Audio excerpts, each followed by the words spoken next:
Do you think you know the story of 20th century weapons? If I asked you right now, which country made the most accurate, most reliable, most beautiful, and technically perfect rifles in the world during the interwar period, what would you say? Most people would answer without thinking, Germany. They would remember the legendary Mauser company, the factories in Oberndorf, German meticulousness, and engineering genius. That is the answer you will find in any history book or Hollywood movie, and that answer is completely wrong. Let me tell you a secret that only the most sophisticated and wealthy gun collectors know, the ones who meet in private clubs in Texas or at closed auctions in London. Take the famous German Karabiner 98K made in 1940, the rifle the Wehrmacht marched across half of Europe with, in one hand, and a rifle made at the same time in the Santa Fe neighborhood of Mexico City in the other. Ask an independent metallurgist to choose the better one. He will pick the Mexican rifle without any hesitation. It sounds like complete heresy, right? How could a country the world saw as agrarian, a country that had just emerged from 10 years of chaos and bloodshed in its revolution, beat the great German industrial machine at its own game? But facts are the most stubborn things in the world. In the 1930s, while Europe was panicking and preparing for another slaughter, sacrificing quality for quantity, Mexico turned the production of weapons into a high art. This story is not just about steel and wood. It is the story of the Mexican Mauser, a rifle that was too good for this cruel world. It is the story of how our engineers took the best German design, took it apart down to the last screw, and perfected it so much that it became unreachable even for its original creators in Germany. And as always in our history, it is the story of how we reached the top only to forget about it for decades. To really understand the scale of this achievement, we need to go back a little and feel the fear that was in the air in Mexico at the beginning of the century. Mexico always loved the Mauser system. Already under the eternal president Porfirio Diaz, our army bought thousands of 1895 and then 1902 models. We paid with gold for German steel because it was the best. But in this love, there was a fatal problem. We were dependent. We were buyers, not creators. When the revolution broke out in 1910, this dependence became a noose around the nation's neck. Government troops, Villistas, Zapatistas, constitutionalists, everyone desperately needed weapons, and there were none. Blockades, embargoes, no spare parts. Soldiers ran across battlefields trying to find a bolt from one rifle to put on another. We learned a cruel lesson. A nation's sovereignty rests on the tip of a bayonet. If you cannot make your own rifle from start to finish, you cannot defend your land, your oil, or your children. You will always have to ask foreigners for permission to shoot. So when the smoke of the Civil War cleared, the new government made a decision that would forever change the industrial landscape of the country. We will no longer humbly beg others to sell us weapons. We will build a national arms factory in Mexico City. But the ambitions were much bigger than simply building an assembly workshop. The generals and engineers decided it should not be just a factory. It should be a temple of metallurgy, a place where Mexican hands would show the world that they can work metal better than anyone. Let us put this in historical perspective so you feel the moment. Mid-1930s. In Germany, the Nazis have already come to power. Hitler is preparing his army for blitzkrieg. They need weapons. Lots of weapons. Millions of barrels. When you need to arm 1 million soldiers by tomorrow morning, you inevitably start cutting corners. You simplify metal processing, replace complex milled parts with cheap stamped ones, stop polishing hidden surfaces. You use plywood instead of fine walnut because it is cheaper and faster. The late 1930s German Mauser is a magnificent weapon, but it is a mass production weapon made by soulless machines for total war. And what was happening at the same time in the workshops of Mexico City? Mexico had no plans to conquer Poland or France. We did not need millions of low-quality rifles. We needed to arm our small but incredibly proud army with the very best that the science of that time could offer. At the Fábrica Nacional de Armas, time moved differently than in Europe. There was no rush here. The workers were not just hired operators from the street. They were hereditary masters, artisans, the same people whose fathers and grandfathers made the best carriages in the world, decorated saddles with silver, and forged Damascus steel for machetes, now applied their talent to weapon steel. In 1936, Mexico presented its masterpiece, the Mauser Model 1936. When you pick up this rifle today, almost 90 years later, you feel the difference in your skin, at your fingertips. German rifles from that era were blued, dark, utilitarian tools of war. The Mexican Mauser of 1936 shone. The bolt moved inside the receiver so smoothly and fluidly that it felt like it was sliding on ice, even when completely dry. The fit of wood to metal was so perfect that you could not slip even the thinnest sheet of cigarette paper between them. It was not at the level of a military weapon, but of expensive hunting rifles made for kings. But the main difference was hidden from view. It was in the metal itself. Mexican metallurgists used the highest quality steel, enriched with vanadium, and heat-treated it with special technologies developed by our chemists. While German bolts toward the end of the war sometimes cracked from excessive stress or poor quality ore, Mexican bolts were practically eternal. They could withstand any pressure. They were built with a safety margin for 100 years. And of course, the symbol. Look at the receiver of any wartime German Mauser. What do you see? Faceless factory codes. B, C, E, B, N, C. Just letters and numbers. Now look at the Mexican Mauser. On the receiver, engraved with jewelry precision, precisely cut with a burin, not crudely stamped by a press, is a magnificent Mexican eagle devouring a serpent perched on a nopal cactus. And underneath, a proud and deep inscription, República Mexicana. It was not just a state acceptance stamp, it was a cry of pride. Every soldier who received this rifle, from the private in the Sonora desert to the officer in the capital, knew he was not holding an imported trinket, but a product of national genius. Why did the world forget this? Why are there German rifles in the museums of London and Washington, but not ours? The answer is cynical. History is written by the winners of the world wars. German Mausers became trophies. American and Soviet soldiers captured them by the millions, took them home, turned them into the basis for hunting rifles all over the world. They became popular culture. Mexican Mausers stayed at home. They served honestly in remote garrisons. They guarded borders. They fought bandits in the mountains. Then they aged quietly in warehouses, in darkness and oil. There were few of them, because true quality does not tolerate mass production. We created the Ferrari of rifles when the world needed tractors. But there was one purely technical detail that made this rifle unique. While the Germans standardized the heavy long Gu-98 system with the so-called large ring receiver, the Mexicans went their own way, a special one. We took an earlier, more elegant design as a base and perfected the small ring system. What does this mean for the soldier? It means our rifle was lighter, slimmer, faster to handle, and better balanced than its German counterpart. It was not created for the mud of the trenches in Flanders, but for the Mexican, for the man who needs to walk up the steep slopes of the Sierra Madre, push through the dense jungle of Chiapas, and survive under the blazing sun. The Germans designed a weapon for positional warfare. The Mexicans designed a weapon for maneuver warfare, fast, furious, and that was our genius.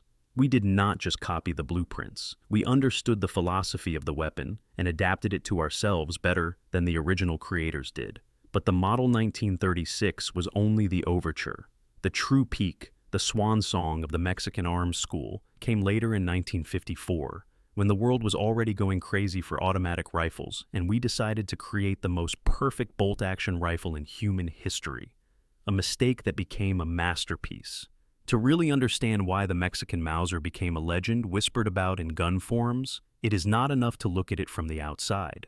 You have to look inside the barrel. We must talk about the caliber, because that is where the magic begins. Everyone knows the classic German 8mm Mauser cartridge. It is a powerful, rough, uncompromising cartridge that kicks the shooter's shoulder like an angry mule. It was created for the European plains, to pierce, break bones, and kill with cruel efficiency without worrying about the soldier's comfort. But Mexico, in its infinite wisdom, chose another path. We chose the .30-06 Springfield caliber, historically a Spanish caliber, but it found its true spiritual home in Mexico. Why is this so important? Because it is a sniper's cartridge, a cartridge for the intellectual, not for cannon fodder. It has a phenomenally flat trajectory. This means the bullet flies straighter and farther than the heavy German projectile, which quickly loses height. The recoil of our cartridge was smooth and elegant, allowing the shooter to keep the target in sight after firing and immediately make a second, faster and more precise shot. Remember Ernest Hemingway or the legendary elephant hunter Karamojo Bell? They idolized this caliber. Bell dropped more than 1,000 elephants with it, shooting with jeweler's precision into the brain. It was the choice of professionals, and the engineers at the Fábrica Nacional de Armas understood ballistics better than the generals in faraway Berlin. Did they know that in the mountains of the Sierra Madre or in the canyons of Chihuahua, it is more important to hit a squirrel in the eye from 500 meters than to create a wall of fire that leaves the soldier with a sore shoulder for a week? The barrels for Mexican Mausers were made with fanatical, almost religious quality control. The rifling inside the barrel was geometrically perfect.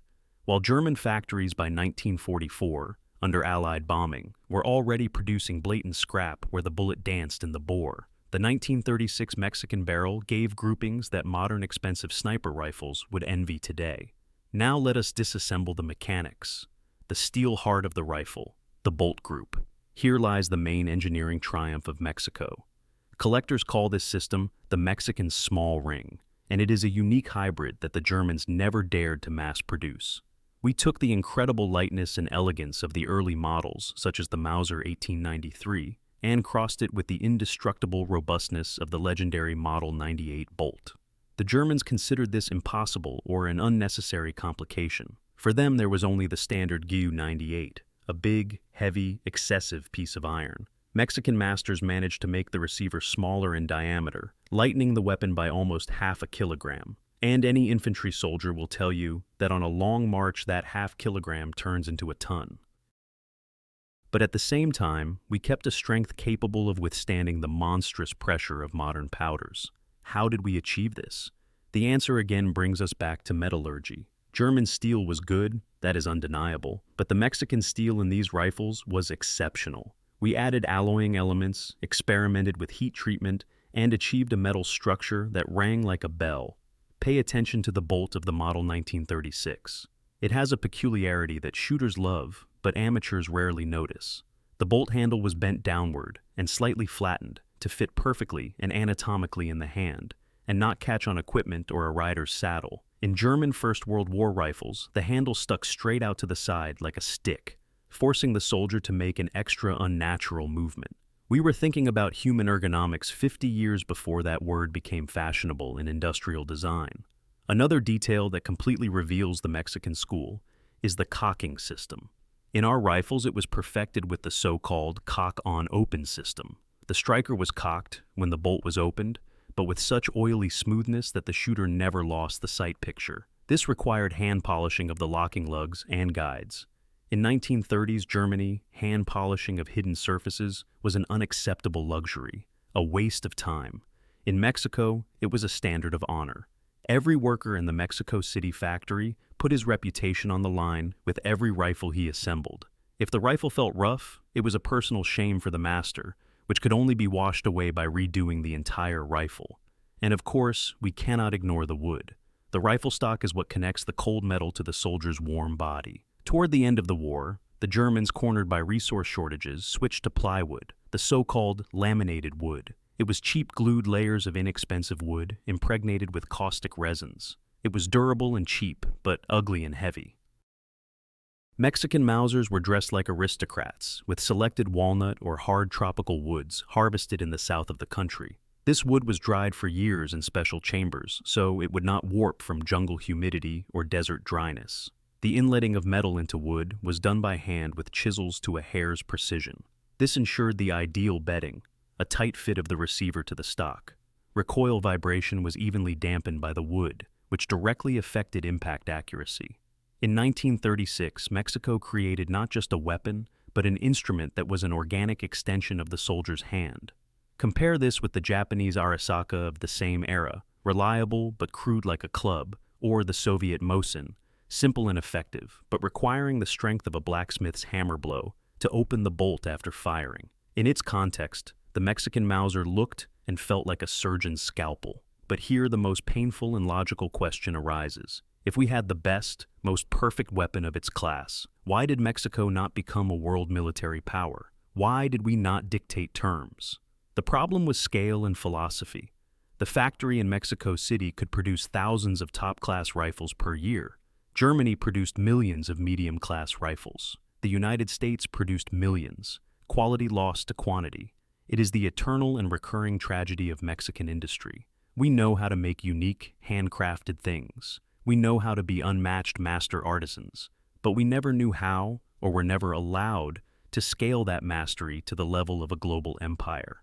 We created a hand-assembled Ferrari among rifles when the world needed cheap, dirty tractors that could be repaired with a sledgehammer in the field. And by the 1950s, this noble philosophy of quality above all played a cruel joke on us. The world changed at dizzying speed. The era of automatic fire arrived. Mikhail Kalashnikov had already given the world his AK-47. The Belgians made the FN-FAL. And what did Mexico do? Instead of urgently developing its own automatic rifle, our engineers, intoxicated by the success of the Model 1936, decided to make another Mauser, the best, the most perfect, the most accurate in the history of the universe. Thus was born the Model 1954 Carbine, a rifle that was absolutely perfect in every way, except for one small fact. It became obsolete on the day of its birth, exactly 10 years too late. It became the swan song of our independent arms school, the last desperate breath of the classical era before we surrendered and began buying foreign licenses without thinking. And about this masterpiece that arrived too late for its war, about this tragic mistake that cost us technological freedom, we must speak next, because it is precisely in the stock of the Model 1954 that the code of our defeat is encrypted, year 1954. Let us pause for a second and look at the calendar. In the Soviet Union, Mikhail Kalashnikov has already been giving the world his AK-47 for 7 years. Simple stamped steel, rough assembly, but monstrous firepower. A Soviet soldier can fire 600 rounds per minute. In Belgium, Fabrique Nationale launches production of the FN-FAL, the rifle that will soon be called the right arm of the free world. Americans are feverishly experimenting with the automatic M14. Everyone, from NATO generals to partisans in Vietnam, understands a simple truth. The future of war belongs to automatic fire, industrial stamping, 30-round magazines, and high rate of fire. The era of single-shot fire died among the ruins of Stalingrad and on the beaches of Normandy. And what does Mexico do at this crucial moment in history? With a pride and stubbornness worthy of a better cause, Mexico launches the Model 1954 Carbine. It was a bolt-action rifle with a 5-round magazine, manual reloading after each shot. From the point of view of global military strategy, it looked like complete madness. It was the equivalent of going into battle with a magnificently forged samurai sword against a machine gun nest. But from the point of view of pure engineering, it was beautiful. It was the swan song of the old school, the last breath of an era when weapons were made by men, not robots. The Model 1954 gathered half a century of experience from Mexican gunsmiths. The engineers at the Mexico City factory took the proven Model 1936 Mauser system and adapted it to the powerful American .30-06 Springfield cartridge. Why? Because after the Second World War, the United States had billions of these cartridges left over, and it was a pragmatic decision. But we did not just change the caliber. We perfected the sights by installing an aperture diopter sight that allowed faster and more precise aiming. We made the receiver even more robust, adding the ability to mount an optical sight directly from the factory. We used a rubber butt plate to soften the recoil of the powerful cartridge. It was perhaps the highest quality, most reliable, and most accurate military bolt-action rifle ever created in human history. It was a hand-assembled Rolls-Royce in a world that had already switched to cheap pickup trucks. Mexican generals justified this decision with noble naivety. Our soldiers must be marksmen, not lead sprayers. One shot, one enemy.